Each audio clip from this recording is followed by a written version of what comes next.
C'est vrai que ce sujet du vivant et de la biodiversité, c'est un sujet qui est peu abordé dans les entreprises. Souvent, on a l'impression que c'est un sujet qu'on ne va pas pouvoir traiter, et pourtant, c'est un sujet essentiel.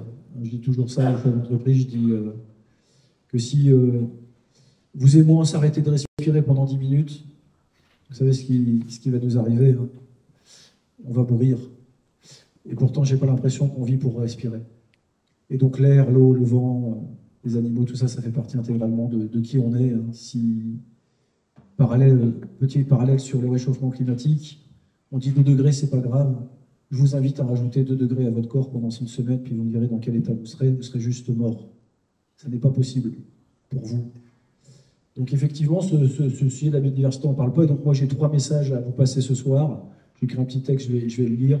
Qui sont pour moi 3 messages extrêmement importants que vous devez retenir en tant qu'expert comptable, en tant que commissaire aux comptes, aussi en tant que citoyen, en tant que, voilà, sur la façon dont on doit changer les modèles économiques. Et le premier message, c'est écrit ici, c'est que l'économie doit s'inspirer du vivant pour survivre et prospérer, parce que nos modèles économiques actuels sont destructeurs. Ils épuisent les ressources, ils fragmentent les écosystèmes et menacent la biodiversité. Pourtant, la nature nous offre un modèle d'efficacité infiniment plus performant.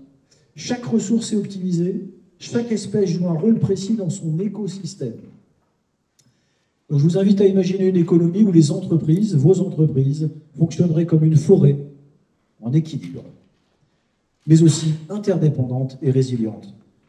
Pour moi, ce n'est pas une utopie, c'est une nécessité, car une économie qui détruit le vivant, c'est une économie qui finit par se détruire elle-même.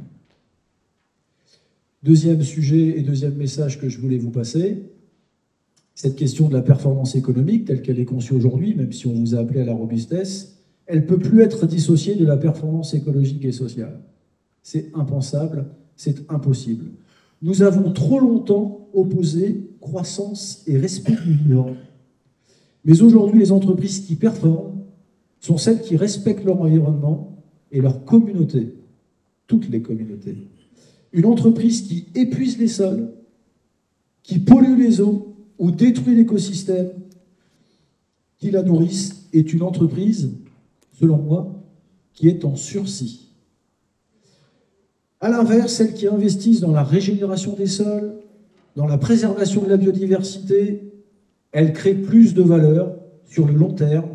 La vraie richesse au quotidien, pour vous et nous, pour vous et moi, ce n'est pas la croissance financière à court terme, c'est la capacité à durer sans compromettre la vie. Troisième point que je voulais vous donner en éclairage, selon moi, l'avenir appartient aux entreprises et aux territoires qui osent la métamorphose. On a construit nos sociétés sur une illusion, celle d'un progrès infini sur une planète aux ressources finies. Cette illusion est en train de s'effondrer sous nos yeux, mais cela ne signifie pas la fin du progrès.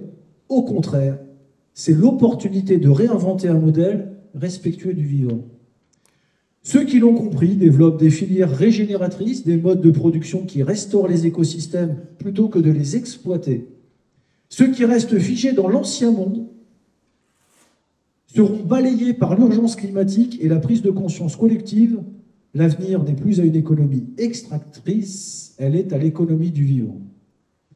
En conclusion, l'idée, c'est de préserver la biodiversité, parce que préserver la biodiversité, c'est préserver notre futur. Et nous avons oublié une vérité fondamentale, c'est que chaque être vivant, chaque écosystème est un maillon indispensable à notre survie. Continuer à détruire la biodiversité, c'est scier la branche sur laquelle nous sommes assis. Il ne s'agit pas seulement de sauver les espèces ou les habitats, il s'agit de sauver notre propre existence sur cette planète. Alors aujourd'hui, plus que jamais, l'économie doit s'harmoniser avec la nature en la respectant pour nous assurer un avenir serein. Ceux qui continueront à ignorer cette vérité disparaîtront dans l'indifférence, en tout cas c'est ce que je souhaite. Ceux qui agiront pour préserver la vie feront prospérer l'humanité. Et je terminerai juste par une question, elle est simple. Voulons-nous vraiment laisser disparaître la biodiversité ou sommes-nous prêts à changer pour nous sauver nous-mêmes. Merci.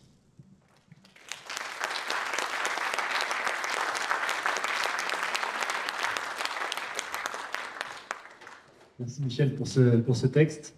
En guise de conclusion, je voulais vraiment remercier la CRCC, Board et tous les participants et participantes d'être venus. Je voulais vous citer un petit texte. C'est mon premier souvenir que j'ai eu la première fois que j'ai entendu parler de réchauffement climatique. C'était il y a 8 ans.